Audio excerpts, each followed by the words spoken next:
گفتوگویم پرس و باس بابەتانەکەین لەگەڵ زۆر بەڕێز پرۆفیسۆر دکتۆر ئەنوەر محەممەد فەرەج پسپۆر لە پەیوەندیان نێودەوڵەتیەکان یاخود لە سیاسەتی نێودەوڵەتی دکتۆر سڵاو لێبێ. سڵاو جەنابەت. زۆر بەخێراتی سپاس بۆ جەنابەت، سپاس بۆ کورسات. دکتۆر با لە سیاسەتی جیهانیەوە دەست پێ بکەین لە سەردەمی دۆناڵد ترامپدا. ئێمە کرێ بە پێودەنگە زانستیەکانی سیاسەت سەردەمی دۆناڵد ترامپ بخوێنینەوە، سیاسەتەکانی دۆناڵد ترامپ بخوێنینەوە، یان بۆ خۆی دیاردەیەکی جیاوازە هەندێک ڕەفتار دەکا، ینی بەدەرە لەوەی خوێندنەوەیەکی سیاسی بۆ بکرێت. سپاس دووبارەکە کڕانکۆ خۆشحاڵم کە بەرنامە جارێکی تێکترە بینەوە. ڕاستی ئەم پرسیارە لە خولی پێشووی سەرۆکاتی ترامپیش هەمیشە ئامادە بوو. بەردەوام پرسیارەکە ئەم دیاردە نوێیە کەسێکە بێ بە سەرۆکی ئەمریکا پێشینەیەکی سیاسی زۆری نییە، بازرگانێکی گەورەیە لە ڕووی خوێندنەوەی کەسێتیەوە بۆچوونی جیاواز هەیە لەسەر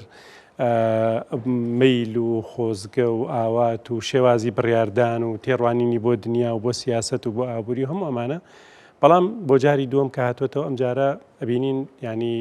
گۆڕانکاریەکان لە جاری پێشوش گەورەترن بە شێوازێک کە ئەم ینی بزوتنەوەی ماگا کە دووبارە ئەمریکا مەزن بکەینەوە لەو چوارچێوەیە بۆچوونەکانی تەرحەکە.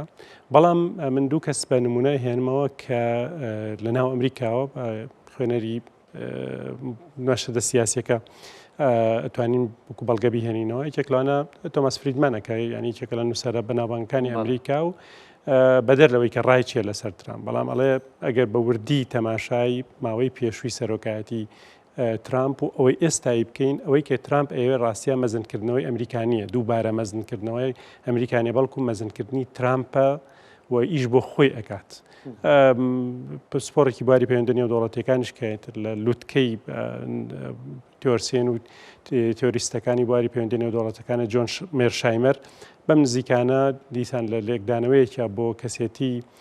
دۆناڵد ترامپ قسەیەکە کاڵێ ئێمە لەبەردەم زاهیرەکان سەرۆکێکمان هەیە، سەرۆکی بەهێزترین دەوڵەتی جیهانە و مەکانەتێکی هەیە هیچ کەس ناتوانێت بە دۆست و دوژمنەوە بێ، ینی لە نادیدەی بگرێ. بەڵام ئەم کەسە حەزی لە کاری پێکەوەی نییە، بە تەنها کارەکە و هەندێک جار کە بە تەنها کارەکە وەکو ئەمریکا بە تەنهاش کارەکە وەکو خۆی وەکو سەرۆکی ئەمریکا کاری بە تەنهایی پێخۆشە و ئەمەش مەترسیە بۆ ئەمریکا و بۆ جیهانیش لە ڕوانگەی ئەوە تەمان کە لە سیاسەتی جیهانیان نەک نابێ دۆستەکانت یا هاوپەیمانەکانت پشتگوێ بخەی کە بێ هەمیشە حسابیان بۆ بکەی، ئەبێ هەمیشە چاو لەسەر نەیار و دوژمنەکانیشت بێ کە ئەگەر لە دۆسیەکە ناچار بووی پێویستە هاوکاریان لەگەڵا بکەیت. ئەم خوێندنەوەی بۆچی بەکەڵک دێن؟ ئێمە لە بەردەم دیاردەیەکی گەوران بەدەرلەوەی کە لە ڕووی سایکۆلۆژیەوە لە ڕووی سیاسەتی تەقلیدی ئەمریکاوە چۆن بەڕێوە چێ لە واشنگتۆنا سیاست چۆن ئەکرا. سێگۆشەیەک هەیە من جاری تریش باسم کردووە لە خوێندنەوەی پرۆسەی سیاسیە بەکار ئەهێنرێت. مەسەن بۆ وڵاتێکی وەکو ئەمریکا ئێمە سێ دراومان هەیە کە وەکو دەواازە بەکاری خوێندنەوەی جەناب پرسیار لەبەری ترامپەوە کرد. یەکیان بریتێ لە کەسێتی بڕیار بەدەستەکە دروستکەری بڕیار، دووەمیان بریتێ لە توانای موسسات و دام و دەستگا و هێزی موسسات و تا چەند پابند دەبێ بە ڕێسا و یاساکانی خۆیەوە، سێمیشان بریتە لە ئەو بیرۆکە و ئەفکار و ئایدیانەی کە هەڵگرێتی خۆی یان حیزبەکەی کە گەشتە دەسەڵات. لە ئەمریکایەکە تەماشا بکەین سێ سەرۆکی پێشوو مقارنەیەکی خێرا بکەم، سەردەمی مەسەن بایدن کە نزیک بووبەوە ئەناسرا سەر کابرایەکە 40-50 ساڵ لە ناو سیاسەتی ئەمریکا و لە مؤسساتی ئەوەیە بووە کەسێکە تعبیر لە مؤسسات و دام و دەستگای ئەمریکاکە و هەمیشە هەوڵەدا لەو چوارچێوەیانە سیاسەتەکانی ئەمریکا ببینێتەوە. سەردەمی مەسەلەن جۆرج بۆش وەرگرین کە لە جەنگی عێراق لەم ناوچەیە زۆر تێوەگلا ڕەبت کرابوو بە کۆنزەرڤاتیڤە نوێیەکانەوە کە ئەوان پارێزگارە نوێیەکان یا محافزینی جودود لە ئەمریکا تێڕوانینیان بۆ عێراق بۆ ئەفغانستان بۆ جەنگی تیرۆر لە جیهانە چۆن بوو. ئەو ئەفکارانە زۆر زاڵ بوو بەسەر ئیدارەکەیە بەگشتی خۆی و ئەو ستافی کە کاری لەگەڵا کرد لە نایبەکەیەوە تا وەزیری بەرگری تا هەموو ئەوانی تر. بەڵام ترامپ وانە هەچرێتەوە کە کەسێتیەک ڕاستە ئەفکاری حزبی محافزینە، بەڵام ئەفغان حزبی کۆماریەکانە، بەڵام لەو هاتوۆتە دەرەوە ئێستا شتێک گەڵاڵە بۆ لە ئەمریکا پێڵەن ترامپیزم، بەبێەوەی بیریارێکی سیاسی بێ، بەڵام ئەو شتانەی ئەنجامی ئەیە و ئەیکا وردە کۆی کەرەوە ئەڵێ شتێک دروستە بێ بە ناوی ئایدۆلۆژیایە کە ڕەوتێکی سیاسی و موسساتی ئەمریکی خسۆت حاڵتی پشێوی و شەڵەژانەوە مەسەن بڕیار ئەیە ئێستا جاران کە محەلیلێک چاودێرێک تەماشایە کرد شوێنی وەزارەتی خارجی ئەمریکا لەکوێیە و شوێنی مەسەرەن کۆنگرس لەکوێیە لە بڕیاردانە وەزارەتی بەرگری دوای کە بۆ بە حرب جەنگ لەکوێیە بەم موسساتان تەحلیلەکەی سەرۆکیش بە پێی دەستور و بە پێی یاساکان کۆمەڵێک سەلاحیەتی هەیە لەو چوارچێوەیە ئەجوڵێتەوە ترامپ ئێستا جاری وا هەیە جیهان لە ڕێگەی پۆستێکی سوۆسیال میدیای تروث و ئانۆ پێشتریش ئێکس و تویتەر و بڵاوێ کردەوە پێشەوەی وەزیرەکەی بزانێ ینی دۆخی پێشومانەوە ئیدارەی پێشووی وەزیرەکی و خارجەکەی کەوتە دۆخێکەوە بە دیفاع بکە ناجدانێ ئەوە چیە و لەم ماوەی پێشووە وتەبێژی کۆشکی سپی پرسیاریان لێکردوتی بەس سەرۆک خۆی ئەزانێت چیەکە تەنانەت منیش نازانم ئەمە بەشێک لە ڕاستی تایە و ئەم خۆی ئەزانێتە لە ڕاستیە مەترسیە بۆ ئەوەی کە وەکوتم ئەو دام و دەستگایە ئەو ئەفکارە بەڵام کەسێک هەیە زاڵ بووە لە سەردەمی ترامپا دۆخێکمان هەیە کە سەرکردەی بەهێزترین دەوڵەتی جیهان ئەو شتە ئەکات کە حەزی لێتی مەیلی لێتی خۆی بەباشی ئەزانێت. دکتۆر هەمیشە وا لە ئەمریکا دەڕوانرا کە استراتیژی هەیە استراتیژی خۆی دیاری کردووە چۆن مامەڵاکە بەڵامە کرێ بڵێن ئێستا لە سەردەمی دۆناڵد ترامپدا ئەمریکا استراتیژێکی جێگیری نییە؟ ئێمە لە سەرۆکەکانی ئەمریکایە شتێکمانەی پێڵێن بە پەیماننامەی ئاسایشی نەتەوەی ئەمریکا و لە سەردەمی ترامپیشە ماوەی پێشوو ڕاگەێنرا بەڵام کە دێتە سەر وردەکاری هەندێک خاڵی گشتیتیایە خەڵک تەحلیل لەسەرەکە لەسەر خوێنێتەوە پێگەی ئەمریکا لە جیهانە چۆنە لەگەڵ هاوپەیمانەکانی لەگەڵ دۆستەکانی لە ڕووی ئابووریەوە لە ڕووی ئەمن و ئاسایشەوە لە ڕووی سیاسیەوە هەموو ئەو شتانەی تایە بەڵام کە دێتە سەر وردەکاری جێبەجێکردن ئێستا جیهان لە دۆخێکی شڵەژانایە هەر بەڕاست ئەمریکا ئەوێ لەگەڵ ئێرانە دانوستان بکە بگاتە ڕێکەوتن یا ئەوێ جەنگ بکە یا شتێکی تر لەو بینایە بکە پەیوەندیەکانی لەگەڵ ئەوروپیەکان ئاگاتە کوێ لەگەڵ چینە بەتەمای چییە لەگەڵ پۆتینا چی ئەکا ینی ناوبەناو جاریوە لە یەک ڕۆژە لە 24 ساعتە دوو لێدوانی هەیە کە پرسیاری لێکی کامیانت ئەوێ ڕەنگە ڕۆژی دوایەوە سێمێک بڵە غێری ئەو دوانە ئەمە بۆ تێگەیشتن زەحمەتە جاران وا لە یەکە درایەوە کە ئەمە ڕەنگە لە بەر میدیاکانە شتێک بڵێت خۆی بەتەمای شتێکی کەبێ بەڵام ئەوانەی کە لە وردە بەتایبەت ئێستا هەندێک راپۆرت و دیراسات لە ئەمریکا دەرچوون کە چاودێری سیاسەتی ڕۆژانەی ئەەکەن لە بینی دوو کەوانە دیاردەیەک دروست بوو کە ئیتر کەس شەرمی لێ ناکات بە ناوی درۆکانی ترامپ ینی چەند جار شتێک ئەڵێ و پێچوانەیە آخر بۆ سەرۆکی وڵاتێک تۆتوانی هەموو ڕاستیەکان نەڵێ بەڵام جارێک دوو سێ هاوپەیمانەکانش بە گومانە بن لە شێوازی مامەڵەکرد کێشەیەکمان هەیە لە سیاسەتی جیهانی هەرچی بکەیت توانین نەبنی سیاست چونکە تۆ ناتوانین لە ڕووی ئەخلاقی یا لە ڕووی قانونیەوە ڕاست و هەڵەی بۆ دابنی سیاست بەو شێوازە کارەکە بەڵام ئایا ئەم سیاسەتە لە ماوەی درێژخایەنە متمانە هێڵێتەوە پێگەی ئەمریکا وەکو دەوڵەتێکی جیهانی کە ئەلتیزامات و ئەرکی لە سەرشانە بەرامبەر بە هاوپەیمانەتەکانی بەرامبەر ڕێکخراوە نێو دەوڵەتەکان بەرامبەر ئەمن و ئاسایشی جیهانی ئەم پێگەیە لەرزۆک ببێ بەو شێوازەی کە ئەوروپیەکان نەزانن چۆن مامەڵاکەن لەگەڵ ئەمریکایە ئەمە تاکەی ئەتوانێت بەردەوام بێ ئەم شێوازە سیاستکردن. دکتۆر هەندێک دەڵێن بەفعلی لە ماوەی چەند ساڵی ڕابردوودا ئەمریکا ئەو مەزنیەتی کە لە جیهاندا هەیبوو نەیمابوو ینی بە کوردیەکەی ئەو سام و هەیبەتەی نەمابوو لە سەردەمی جۆ بایدندا هەندێک وڵاتی ئیقلیمی زۆر حسابیان بۆ ناکرد ئێران تورکیا هەندێک لە وڵاتانی دیکە بەڵام ئێستا لە سەردەمی دۆناڵد ترامپدا ئەوە نەماوە ینی دەبینین ئەوروپا نازانێت چۆن مامەڵی لەگەڵ بکە ینی لی دەترسێ ئەوە ئەو وڵاتە هەرێمیانە هەر هیچ کەندا و هەر هیچ هەموو لە خەمیەوەیان کێیان دەتوانێت بێ بە ڕەفیقی لە سەراسی کەسی یان بە پارە دڵی رازی بکە ئەس ناکەی جۆرێک لە ینی ئەو مەزنیەتی کە خۆی وتی ئەمریکا مەزن دەکەینەوە گەڕاندوێتەوە طبعاً هەموو بابەتەکە پەیوەندی بەوە هەیە چۆن پێناسەی مەزنی ئەەکەین و چۆن پێناسەی هەیبەت ئەەکەین ئەمریکا ئایا ئەمریکا وەکو دەوڵەتێک کە لە دوای جەنگی جیهانی دووەمە زۆرتر ناچم بۆ لە دوای جەنگی جیهانی دووەمەوە ئەو سیستمەی کە لە جیهانە هەیە و کار ئەکا ئەمریکیەکان پشتیوان ئەنوێت دایبڕژن لە ڕووی سیاسی لە ڕووی ئابووری لە ڕووی ئەمنی و ئەمریکا هەمیشە ڕۆڵی سەرکردایەتی لیدەرشیپی هەبوو لەم سیستمەیە ئەرکی لەسەرشان بۆ بەرامبەر بە سیستمەکان نەتەوەی گرتوەکان و هەموو دام و دەستگاکانی ئەرکی لەسەرشان بۆ بەرامبەر بە ناتۆ پاراستنی هەموو ئەندامەکانی ئەرکی لەسەرشان بۆ بەرامبەر بە ئەوروپیەکان بەرامبەر بە یابان بەرامبەر بە ئەڵمانیا بەڵام چی دروست کردووە پێگەیەکی یاوە بە ئەمریکا هەمیشە لە ڕووی ئابووری لە ڕووی سیاسی لە ڕووی تەکنۆلۆژی لە ڕووی سۆفت پاوەر ئەوەی کە پێشتر ئەمریکیەکان شانازیان پێوە کرد پێگەیەکی یاوە بە ئەمریکا کە ڕاستە تێچوونی ئابووری و ئەوانەی کردووە سەربازی کردووە بەڵام لە بەرامبەر ئەوەشا ئەو پێگەی کە هەیەی وای توانوێتی بەرامبەر بە ئیتیحادی سۆڤێتی جاران بەرامبەر بە چین بەرامبەر بە وڵاتانی تر هەمیشە بە دەوڵەتێکی بەهێز بمێنێتەوە پێگەیەکی بەخشوە بە ئەمریکا باشە ئەمریکا ئێستا لە سەردەمی ترامپە وردە ئەوێ لەمانە هەموو دەرچێ بچینە سیستمێکی تر کە نە ئاسایشی بە کۆمەڵ و نەتەوەی گرتوەکان ئەمێنێت نە ناتۆ ئەمێنێت لە بەرامبەر ئەمامە ترامپمان هەیە کێ وەکو شەخص سەرۆکی وڵات سەرۆک وەزیران مامەڵەی لەگەڵ ئەکا بەنیازە بۆردێکی ئاشتی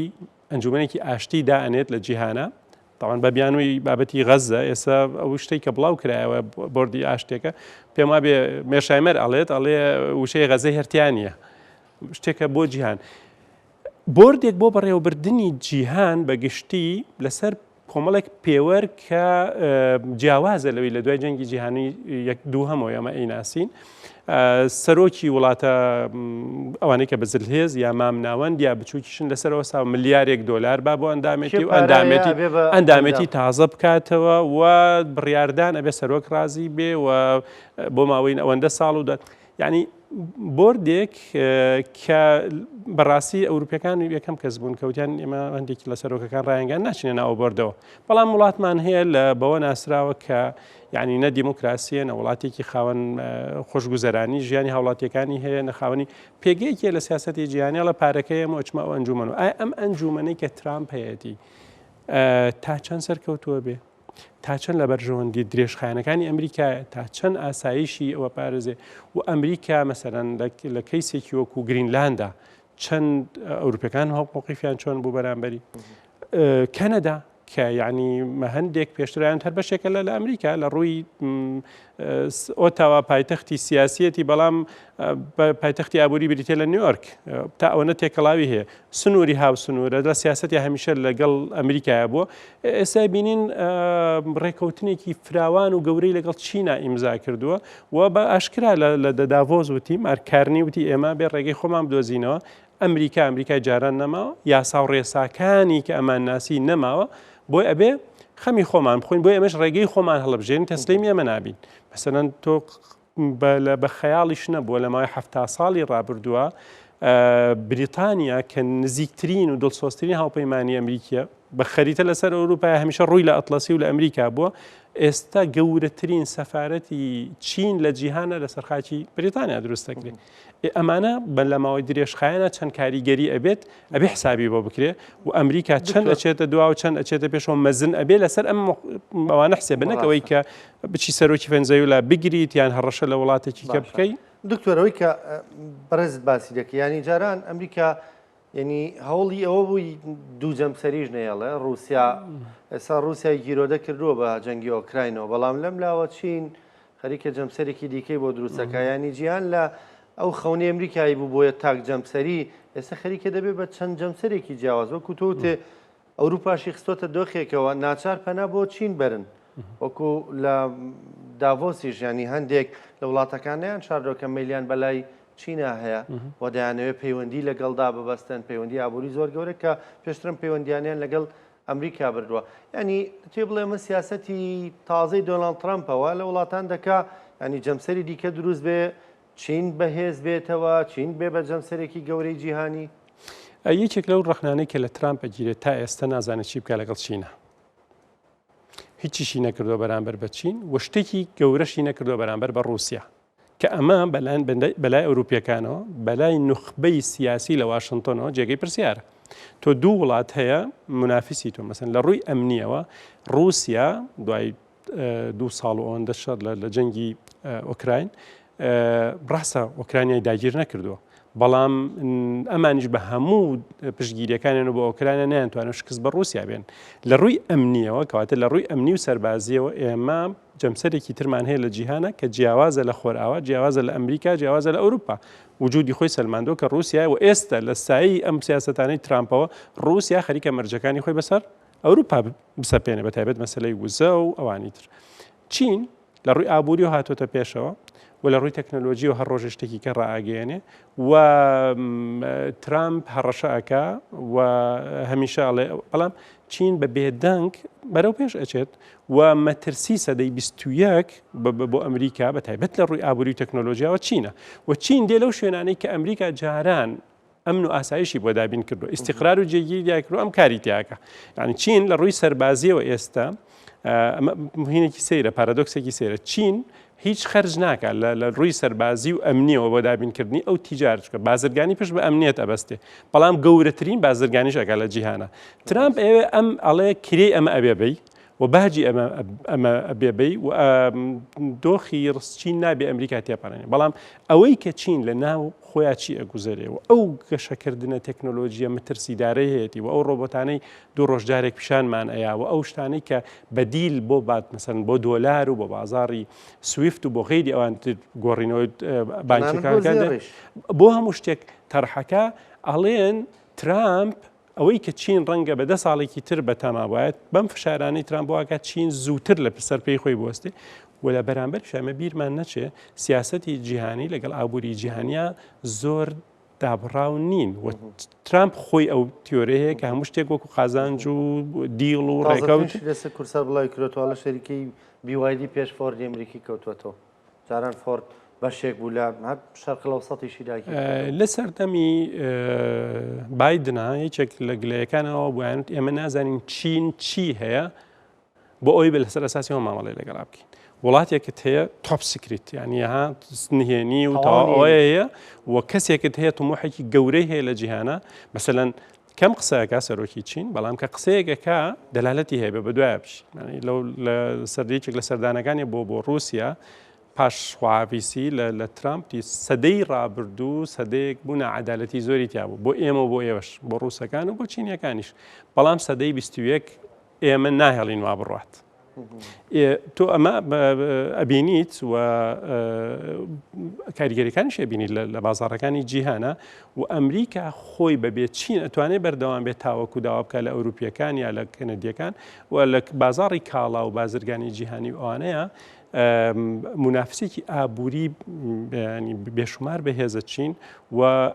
مەبەستیشیانە لە ڕۆڵی خۆیان تێگەیشتون چینەکان و ورتر ئەزانن چیانەوێ کاک ڕەنگۆ شتێک کۆتیشنێکی ئەنمی بۆ چۆنی جیاواز هەڵەگرێ یعنی بۆم بابەتە ئامادەکردنیان بابەتە خوێنمەوە زۆر جوان بوو بەلامەوە ئەڵێ لە دۆخێکی ئاوایە کە هەموو جیهان تەماشای ئەمریکا و چین ئەکات هەموو جیهان لە هەموو کاتێک ئەگەر مقارنەیەکین بە سەدەیەکی پێشتر ئەمریکیەکان و نخبەی سیاسی و بڕیار بەدەستی ئەمریکا و ئەوەی کە بەڵێن نخبەی واشنتنیان پێڵێن لە سیاسەتە لە ئەمریکا لە هەموو کاتێک خراپترن لەوەی کە نازان ئەمریکا چیەکات لە ڕووی تێگەیشتن لەوەی ئەمریکا چیەکە بەڵام چین دوای 100 ساڵ لە هەموو کاتێک باشتر ئەزانن چیان ئەوێ و چی ئەکەن و ئەم ڕوئیەیە زۆر گرنگە بۆی بزانانی ینی تۆ هەموو سیاست ببەسیتەوە بۆی ترامپ چی ئەوێ و لە ماوەی 3 ساڵات چی بۆ خۆیەکە و لە بەرامبەر وڵاتێکی وەکو چین بێگومان دەرەنجامەکان مەترسیدار ئەبن و هەموو شتێ بۆ شێوازانێک کە بڵێن ترامپ چیەوێ ئەتوانێت بیکات زۆر باشە دکتۆر کاتەکەمان ینی خەریکە بابەتە هەڵی ئەگرێ بەڕاستی چونکە 2000 ئەمریکا و چین دەتوانن کاریگەری لەسەر هەموماندا بنێن بۆیە هەندێک دینەوە سەر ناوچەکەی خۆمان ئەوەی لە ناوچەی خۆماندا ڕوویدا ئێمە دەزانین هەندێک وڵاتی هەرێمی بەنیازیەوە بوون بەتایبەت باسی کورد بکەین کورد لە ڕۆژئاواوە تەنگی پێڵبستن و دواتر بێنە سەر باشووری کوردستان بەڵام ئەوەی کە بینیمان دەرەنجامەکان تۆ وەکو سپۆرێکی سیاسەتی نۆدەوڵەتی چۆن لی دەخوێنیتەوە پێ دوایە کە کورتوانیتی شتێک بۆ خۆی جێگیر بکە لانی کەم وەکو هێڵی پێشەوەی باشووری کوردستانیش بێ کاکڕانکۆ ینی لەم بابەتە بێت زۆر سەریح بین لەگەڵ خۆمانە جەنابەت 5 جاروتت کورد اینجاوت باشووری کوردستان گەر باشم ژمارت بێت نازانم ڕەنگە کەمتریا زیاتر بێ بەس تا پێنجم تێبینی کرد خۆمان ئەڵێن کورد بەشێک لە جیهان ئەڵێ کورد بەڵام لە ئەرزی واقعی سیاسەتی هەرێمی کوردستان دواتریش هەر چوار ئەو دەوڵەتێکی ئێمە دابەشکراین بەسەریا تا چەند ئەم کوردبوونە بەرجەستە ئەەکەین لە سیاسەتە بۆ ئەوەی بەرامبەرەکەش وا مامەڵەت لەگەڵا بکات ئێستا باسی ئەمریکا و چینمانە کرد بۆ گەورەیە بەڵام تۆ لێرە ئەڵەی کورد ئەوەی لە ڕۆژاوا ڕوویە بمانەوە نەمانەوە پەیوەندی بە باشوورەوە هەبوو پەیوەندی بە باکوورەوە هەبوو ئەو خەڵکەی کە نەک لە شارە کوردیەکانی ئەم چوار وڵاتەیە لە ئەوروپا لە ئەمریکا لە کەنەدا لە هەموو جیهان خۆپیشاندانێ کرد کوردبوونێکی پیشانی خۆمان و جیهانیشدا بەڵام تا چەند ئەتوانین لە ڕووی سیاسیەوە ئەم کوردبوونە بکەین بە هاکت بکەین بە نوێنەرایەتی سیاسی قسە بکەین پشتگیری یەکتر بکەین و کێشەی ناوخۆی وەکو هەموو جارێک ئەبێتە بربەست لە بەردەمانە نەبێتە ڕێگر بۆی لە جیهانێکی ئەوە ئاڵۆزا کە هەموو کەس خەمی خۆیەتی ئەوروپیەکە پێش ئێمە خەمی خۆیەتی تەعامل لەگەڵ ترامپاکە تۆ ئەبێ خۆت پێناسە بکەیتەوە خۆت هەبی خۆت پشتگیری بکەی ئەو یەک گرتووی و یەک ڕوئیەت هەبێ بۆی ڕوت هەبێ داوا بکەیت لەوەی کەسێک هاوپەیمانتە یان گلەی لێ بکەی بۆچی هاوکاری من نیت تا ئەم گوتارە هەبێ لەم بابەتە چکە ئێمە بچووکین دەوڵەت نین لە ڕاستیە بەشێک لە هێزمان پەیوەندی بەوە هەیە بە نیسبەت خەڵکی ترەوە گرنگ بین ئەوروپیەکان گرنگی بە ئێمە بدەن ئەمریکیەکان گرنگی ببنن لە هەندێک دۆسیا ئێرانیەکان ئێمە گرنگ بین بەلایەن تورکەکان ئێمە گرنگ بین بەلایەنەوە ئەم گرنگی بوونەوەات لەیەکە کە کاتێک باسی مەسیری تۆکرێ بۆن من ئەم جارەی کە لەبارەی ڕۆژاوات تۆ بەشێکە بی لەوانەی کە بڕیار ئەدالەوەی چارەنووست چی بەسەر دێ لە 100 ساڵی ڕابردووە زۆر جار بڕیار دراوە لەسەر کورد لەسەر چارەنووسی کورد بەبێ ئەوەی خۆی لەسەر مێزەکە بێ بەس ئەم جارە لانی کەم خەڵک بە ڕای گشتی بە خۆپیشاندان بە دەنگ بە فشارکردن لە پایتەختەکانی ژیانەوە و بە فیعلیش لە ڕووداوەکانە و لەسەر ئەرزیش بەشی خۆی هێزی هەبوو کەوە بکە ئەم دۆخە ئەگەر بەردەوام بێ من ئەتوانم بڵێم لە 5 ساڵی داهاتووە ئێمە بەرەو پێشتر ئەچین و ئەگەر بابەتی دەوڵەت نەکەین بە قیاستۆ ئیلا بیرە خاوەن دەوڵەتی خۆت بەڵام لە هەر چوار ڕووبەرەکەیە بەرەو پێشەوە بچیت لە ڕووی سیاسی لە ڕووی ئابووری لە ڕووی بوونت ئێستێمە لە هەرێمی کوردستانە چی ئەمان پارێزێت لە چاوانیتر ئەو بوونە دەستوریەیە کە ئیشی لەسەرکلا لە 2023 و دەستور و فیدرالیزم و هەرێمی کوردستان و بوونێکی قانونی و سیاسی و ئەمنیشت هەیە ئەمە لە بەشەکانی تراب لە ڕێگەی پرۆسی ئاشتیەوەی ڕێککەوتنەوە ئیتیفاقەوەیە بە پشتیوانی ئێرە ینی شکر بۆخوا هەرێمی کوردستان وەکو پەناگەیەک وایە بۆ کوردی بەشەکانی کە کەمە شانازیەکە و ئەرکێکیشە لە سەرشانی ئەم بەشەی کوردستان بەڵام ئەگەر بەشەکانی کەش بەم شێوازە بێ ئێمە ئەنی وێنە گشتێکە ئەڵێم ینی کوردبوونەکە زاڵ بکرێ بەسەر ئینتیمای حیزبە کەس نەی و تۆ کەس لە حیزبی خۆی وازبێنێ و ئەمەش داواکارێکی ممکن نییە بەڵام هاوپەیمانی هەتی هەبێ هاو هەڵوێستی هەبێ تەوزیعکردنی ڕۆڵ هەبێ بێگومانە بینە خاوەنی پێگەیەکی باشتر لەوەی کێستەیە باشە دکتۆر کەواتە ئەوەی کە ڕوویدا بە کوردی پێمان دەڵێت تۆ خۆچیت بۆی جیانەوەها مامەڵە لەگەڵ بکە تۆ خۆ چۆن مامەڵە لەگەڵ خۆتەکەی جیانەوەها مامەڵە لەگەڵ تۆەکە کاتێک کە ڕۆژاوە مەزلوم عەبدی دەڵێ من دەگەڕێمەوە لەگەڵ میلەتی خۆمدا تا شەهید دەبم و کورد لە هەرجیەکەم جیانەی هەمووی بە یەکڕێزی و بە یەکدەنگی دێتە دەنگ ئەوی پێی بکرێ دەیکا ئەمە واکە جیان بەدەنگ بێ و بزانێت تۆ بەرگریەکەی ئەویش بەرگری لە تۆکە ئەمە لەگەڵ ئەوەی ئەنی مەترسی بوو بۆ باشووری کوردستان و زەنگێکیش بوو بۆ ئێمە کە دیسانەوە ئێمە خۆمان چین چونکە ئێمە لە باشوور زۆر جار هێندەی پشتمان بە دەرەوە بەستە بوو بە کۆمەڵگەی نێودوڵەتی بەستووە لە ناوخۆیان ئەنی شتێکی ئۆتۆمان نەکردبوو بۆی کە دوجار خۆمان پێی بێگومان طبعا تۆ پرسیار لە هەر کەسێکی لەم ماوەی پێشوار گلەیەکی زۆر کرا لە ئەمریکا کە دۆستەکانی خۆی ئەفرۆشێ و ئاکەواکە و سۆسیال میدیای ئێمە و خەڵکی ڕای گەشتی و تا حەدی زۆر و تۆم باراک وەکو شتێک پیشاندا تۆم باراک سیاسەتمەداری وڵاتی تۆ نییە نە خەڵکی هەولێرە و نە خەڵکی سلێمانی و نە خەڵکی قامیشلۆی و نە لە ئامەدیش هاتووە نوێنەرایەتی هێزێکی جیهانی ئەکا کە ترامپی لە پشتەوەیە و مەسلحەت و بەرژەوەندەکانی خۆی بینێ تۆ لەکوێن بەرژەوەندیانایە تۆ بۆچی وڵاتی خۆت گرنگە بەلاتەوە خاکی خۆت گرنگە بەلاتەوە نەتەوەی خۆت گرنگە بەلاتەوە ئەوش بە هەمان شێوە وەل زیاتر لەوە بازرگانێکە چەند کەسێک گرنگە بەلایە پەیوەندی شخصی ئەو لەگەڵ فلان سیاسی فیسار وڵاتە کاریگەریە بێ ڕەنگە لەسەر بڕیارەکانی تۆ بەڵام تۆ لە بری ئەم گلەیە لە ئەمریکاکەی کە گلەیە کە لەوەی کە هاوپەیمان بووی لە دۆسی بەسەر شەڕی داعشە لە دابینکردنی ئەمنیەتە لە ڕووی ئەمەوە جێگەی خۆیەتی بەڵام تۆ خۆت لە کوێای بۆی بتوانێت ئەو گلەیە بکەیت ئەگەر تۆ مەسەرن ئەمەیەکە لەو پرسیارانەی کە بەردەوام ڕوبەڕوو من هاوڕێی عەرەبم هەیە بەڕاستی گفتوگویان لەگەڵاکەم عێراقی و غەیری عێراقیش وەلەم بابەتی ئەم ڕووداوانەی ڕۆژاوا و هەندێک شتم نووسی و گفتوگۆوانە دروستە بێ ئەڵێ ئێوە ساڵێکە نەتانتوانی حکوومەت دروستکان ئەم ئیدعا گەورەیە چیەکەن چوار پارچە لە هەرێمی کوردستانە کە هەموو مەساڵحەکان تا تێکەڵاوە شخصی یەکترە ناسن عائیلی تێکەڵاون و هەرێمێکی کوردستانە لە عێراقا پێگەیەکی پێداون پەرلەمانەکەتان وایە هێزە پێشمەرگەکەتان ینی شت بەنهێنی نەماوە تەسەور ئەەکەی من برادێکمی خەڵکی بەسڕەیە باحیسی توێژەرە هەندێ وردەکاری لەسەر ڕێک نەکەوتنی حیزبەکانی ئێرە ئەزانێ ڕەنگە میدیاکارێکی وەکو تۆش بڵێ ئەو چۆن ئەزانێت کات کابراایکی عەرەبە بە مەسلەی زمان و مەسلەی نهێنی لەم بابەتانە نەماوە بۆیە ئەی وڵاتێکی وەکو تورکیا ئەی وڵاتێکی وەکو ئێران ئەی وڵاتێکی وەکو ئەمریکا تۆ چۆن ئەبینێ بۆیە لەم بابەتانەیە ئومێدێکی زۆر لەسەر ئەوەیە بۆ نمونە ئێمە لە 2023 لە عێراقا زۆر شتمان بەدەستێنا تا 2005 و بەدواتر یەکێک لە بەرهەم یەکێک لە هۆکارەکان ئەوە بوو کە کورد یەک ڕیز بوو دوای ساڵانێکی زۆر لە مەسەرەن تا شەڕی ناوخۆش ڕۆشت بووین و هەموو حیزبەکانیشتەوە بڵێ هەرێکێتی و پارتی لیستی کوردستانیمان هەبوو ئەزمونێک هەبوو چی ڕێگرە ئێستا شتێکی لەو بابەتە هەبێ ئێمە لە هەموو پۆستێک لە بەغایە لەژێر ڕەحمی ئەوە بین سونەکان و شیعەکان و تازەترینان بینیمان ئەو کۆبوونەوەی پەرلەمان کە بەڕاستی زۆر هێرشکردنەوەن و پێش و ئێستا دۆسەی سەرۆک کۆمار هەیە پێکێنانی حکوومەتی عێراقی و حکوومەتی هەرێمی کوردستانیش هەیە بە بۆچوونی من ئەگەر بتوانین هەندێک شتی پێشووتر تێپەڕێنین کە خەڵک قبوڵیەتی سیاسیەکان خۆی وازانن ئەوەیان و تۆ خەڵک قبوڵینە خەڵک قبوڵیەتی وەکو چۆن بینی لە ڕۆژاوایە بەداخەوە ئەمە مەسەرەن مەزلوم عەبدی و ئەو بەڕێزانەی لەوێن کاتێک هاتن بە هەرێمی کوردستانوانە زۆر کار لە کاترازا بوو کاتێک ئاڵای کوردستان لەوێ هەڵکرا ئەمە لۆمە نییە بەڵام ڕاستیە زۆر درنگ بەڵام ئەگەر زووتر ئەم هەماهەنگی هەبووە من دڵنیام بەرهەمی باشتریش هەبوو و ئێسش بۆ خۆمان لە بریوە چاوەڕێی بزانانی ئەو پۆستە کەمانش لە عێراق لە کورد خۆی لە 2023 و 2005 تەسبیتی کردووە لە دەستور و لە پرۆسی سیاسیا یەکێک خەریکە بە زۆرینەی سیاسی لێت وەرەگرنەوە ئەگەر یەک دەنگ بێ ئەتوانێت لەوێ پێگەی هەبێ و هەرێمی کوردستانش ئەو شوێنە بێ ئێمە شانازیمان نەکرەوە ئێمە خاوەنی دام و دەستگای حکومڕانی لە ئێستا دام و دەستگا حکومڕانیەکانمان خۆمان خسومانتەژێر پرسیارەوە چاکردنی ئەم دۆخە ناوەکیە و مستحیل نییە و قورسیش نییە لە ڕاستیە تۆ ئەتوانی لەگەڵ ئێران دانیشی لەگەڵ تورکیا دانیشی لەگەڵ شیعە دانیشی لەگەڵ سونی دانیشی لەگەڵ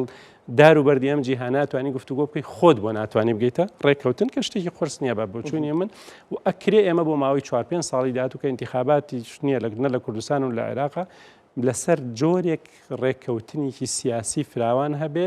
بابەتە سیاسی ناوخۆیەکان بخرێتە لاوە و ئەو شتە استراتیژیانە کە لە قازانجی هەرێمی کوردستان و کوردن لە هەر چوار پارچەکەی کە گرنگی پێدرێ بۆ ئێمە باشتر و استراتیژیترە باشە دکتۆر ئەوەی سەر شتێک هەیە ینی شتێک لە شکڵیەوەی چوارچێوەی هەمانگی شیعەکان لێرەش لە کوردیش ئەنجومەنێکی سیاسی دروست بکرێت هەندێک والێکی دەدەنەوە ئەمە پشتگوێخستنی پەرلەمانی کوردستان و دامەزراوە فەرمیەکانە ئایا پشتگوێخستنی ئەوەیە یان ئەو جۆرەیە لە سیاست کە تۆ دەڵی خەڵک قوبوڵێتی گرنگ لە پێناوی یەک ڕێزی دابێت من ڕێک پێشەوانەی ئەوواڵێ ینی ئەڵێم ئەبێ هەماهەنگێکی سیاسی هەبێ بۆی حکوومەتی هەرێم بەهێز بێ هەماهەنگێکی سیاسی هەبێ بۆی پەرلەمانی کوردستان بەهێز بێ هەماهەنگێکی سیاسی هەبێ بۆی گوتارێکی میدیایی کوردانەمان هەبێ ئەگەر تۆ شتێک دروستکەی بۆ ئەوەی لایەنە دەستوری و قانونیەکە تووشی شکستکە یا تووشی شەلەلیکەی بیوەستێنی ئەگەڕێتەوە بۆ پێش دۆخی پێش دەوڵەت و پێش هەرێمیش تەرحەکەی من ئەوەی ئاڵێم ڕێککەوتنێکی سیاسی هەبێ کە ئێمە شەڕە سیاسیە بلاوەکیەکانمان تەجیلکەین دوای خەین ئینشاءڵڵا سڵحی لەسەر بکەن نازانم ینی ئومێدمان زۆرترێ بەڵام با ئێستا چەند خۆش بوو هەڵوێست لەبارەی ڕۆژاوای کوردستان لەبارەی هەرشتێکی لە پەرلەمانی کوردستانەوە بێ حکوومەتەکەمان ناوی کاربڕێکەر نەبێ و هەموو حیزبەکانیش با لەوێ بن بە پەرلەمانی زۆربەی وڵاتان دانیش لەسەر ئێمە یەکێتی ئەوروپا ئەزانانی ئەمە گلەی مانەکرەمان و هەڵوێستی یەکێتی ئەوروپا لەکوێیە گلەیمانە کرد مەسەن کۆنگرێس لە کۆنگرێس مەسەن گراهام یاسایەکی بردو لە کۆنگرێس باسی پاراستنی کورد بکە و ئەمە هەمان ئێمە لە هەرێمی کوردستانە پێشتر بڕیاری لەسەر درراوە هەموو حیزبەکان پەرلەمانی کوردستان مەرجع بێ دۆسیەکیوان کێشەمان هەیە لە بەغا لەسەر هەر پۆستێک پێشتر وتراوە لە پەرلەمانی کوردستان بەس کە تۆ پەرلەمانێکی چالاکت نەبوو کاک ڕانکۆ من ئەمە ئەڵێم هینەکە لەویایە خەفەتەکە لەویایە دۆست و هاوڕێم تقریبان لە هەموو حیزبەکانەیە کە لە شوێنی بڕیاردان نزیکن هەمووی گلەی ئەماکە ئەی باشە چی ڕێگرە ینی مەسەرەن بەبێ ناوهێنانی هەموو حیزبەکان خوازیاری ئەوەن کە ئێمە لەو دۆخەیە بین بەس چی ڕێگرە تۆ ئەتوانین بڵێ مەسەرەن باشە عێراق یا مەسەرەن تاران یا ئەنقەرە یا بەغا ڕێگرە لەم ئەگەر تۆ ئەزانی ئەمە لە قازان شتە بۆ نایکەی و ئەگەر هەرێمی کوردستان لە بری مەترسی بۆ ئەوانی تر بیکەی بە کار لێ مەسەرەن فاکتەرێکی ئیستیقرار و جێگیری لە ناوچەکە هەمووی مامەڵەت لەگەڵاکە زۆر باشە دکتۆر لەو دۆخانەی کە ڕوویاندا میشە کۆمەڵگەی ئێمە بەداخۆ ئامادەیە بۆی دوو کەرد بێ دوو پەر بێ بە دوو ئاراسی بیرکردنەوەی جیاواز و دژبێ قسە بکەین یانی شتێک بدۆزینەوە بۆی کە کلێنی لەسەر دروست بکەین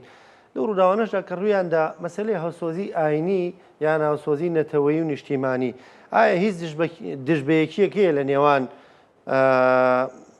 با بڵێن نەتەوە پەروەری نیشتیمان پەروەری و ئاین پەروەریدا لە ڕاستیە ئەگەر بگەڕێنەوە بۆ مەسەن باسی ئاینەکەین باسی ئیسلامەکەین کە زۆری نێم خەڵکیین و لە ڕەمەزان ئاین بینین ینی خەڵک بابەتی ئاینی گرنگە بەلایە و بینیشمان لە خۆپیشاندانەکانە بابەتی نەتەوەی چەند گرنگە بەلای خەڵکەوە و ئەو خەڵکەی کە ئاینداری ئەکا و نەتەوە پەروەری ئەکا لە شخصی خۆیان کۆی کردوێتەوە کێشەشی لەگەڵیان نییە ئێمە کێشەی گوتاری سیاسیمان هەیە لەم بابەتەیە ئەوەی کە گوتاری سیاسی نەتەوەیی داڕێژێت و ئاراستەی ئەکا چۆن لە ئاین ئەڕوانێت و ئەوەی گوتاری سیاسی ئاین و لە بواری گشتیە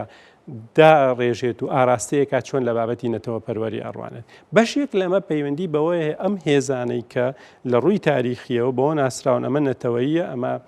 ئاینیە یان ئیسلامیە چۆن بتوانین ئەم گوتارە یەکخین لە جارە ئیسلام ئاینێکی جیهانیە نەک ناوچەی و قیەمەکانی و بەهاکانی جیهانین بۆیە ئەگەر یەکێک ئینکاری ئەوە بکە کە نەتەوەی جیاواز لە ناو ئیسلامە جێگەی ئەبێتەوە ئیسلامەکەی کوشتووە خۆی ئیسلامی هەری عەرەب نییە و ژمارەی موسڵمانی غەیری عەرەب لە جیهانە لە عەرەبەکان زۆر زیاترن و ئەوانەی خزمەتی ئیسلامیان کردووە لە مێژووە لە عەرەب زۆرتریان نەکردبێ کەمتریان نەکردووە لە هەموو بوارەکانە و ئیسلام بەوە ماوەتەوە کە ئاینە کورد بەشێک لەوەی کە شوناسی ئاینیمان لەگەڵایەتی کێشەمە نەبووە سەری شۆڕش و ڕاپەڕین و ڕەمزەکانی مێژووی بکە ئەم گوتارە سیاسی کە پێچەوانەی یەکترە بێ چارەسەر بکرێ و ئەبێ هەردوو خاوەن گوتارەکە بە دوای خدابێکی یەکتر تاواکەرا بکرین ئێمە تەماشای تورکیا بکەین وڵاتێکی لایکی و علمانیە بە دەستور و بە یاساکان بەڵام دێ خیتابی دینی بەکارێن لەگەڵ ئێمەیە باشە عەرەب بوتمان قورئان عەرەبیە و ئەی تورک بۆ کاکە تورک بەقەدەر ئێمە لە دین تێناگە ئەگەر باسی ها فارس مەسەلەن لێرەیە بابەتی دینی کردوتە بابەتێکی ئەمنی قەومی و دەوڵەتی لەسەر دروست کردووە چی ڕێگرە لە تۆ یا ئێمە بۆکو کورد لەو دۆخیانین من بەوتارێک مەبوو لە ماوەی ئاماژەم بۆ کرد دۆخی کورد جیاوازیەکی تایە لەگەڵ نەتەوەکانیتە ئێمە نەهاتوین دین بەکاربێنین بۆی فکرێکی ئیمپراتۆریمان هەبێ خەڵکی تر داگیر بکەین و ئەو کاتێش کە کورد بەشدارێکی گەورەی هەبوو لە سەردەمی سوڵتان سەلاحەدینە خزمەتێکی هەموو ناوچەکەی کردووە ئەیوبیەکان لەو شوێنانەی حکمیان کردووە ئەوە ئینتریان لە خۆیان گرتووە سوپاکەی سەلاحەدین کوردی تیا بۆ عەرەبی تیا بۆ تورکی تیا بۆ پشتگیری کردوون و تەنانەت لەگەڵ دوژمنەکانیشە بە سۆز و بە ئەخلاق بۆ دوژمنەکانی شایەتی ئەمەی بۆ دەن دۆخی کورد ئەم بە لانی مێژووی بە پێکاتی ئەم توانایی تایە ینی لە ڕووی هێزە و ئەم توانایی تایە کە چونکە مهینی نییە ئیرادەی هەژمونکردنی نیە بەسەر ئەوانی ترا بەعکسەوە 100 ساڵە ئێمە خطابی مەزلومیەتمانەیە ئێمە ستەممان لێکرد لایەن برای عەرەبی موسڵمانەوە برای تورکی موسڵمانەوە برای فارسی موسڵمانەوە برا بە دینیەکە و زوڵمەکەشی لە ڕووی قەومیەکەەوە لەسەر ئێمە لانی کەمە بێن بارە ڕێک بکرێتەوە بۆ ئەوەی برایەتی هەبێ ئەگەر ڕاستە برایەتی هەبێ من یەک نمونەی بەسیتیانمەوە جارێک لە ئەستەمبول بووم بەگەشت کاتی انتخابات بوو یەکێک لەو حیزبانەی کە لەسەر جادە هەنگ بۆ خۆیانەکەن بانگەشەکەن ئەک پارتی بوو گرنگ بوو بەلام و قسەی لەگەڵا بکەم لە ئەستەمبول بانگەشیانەکە شتیان تەوزیع کردوانە لە بۆ تەلەبەکان گێڕاوەتەوە لە پۆلە ئەم بابەت. وتم ئێوە چیتان هەیە بۆ کورد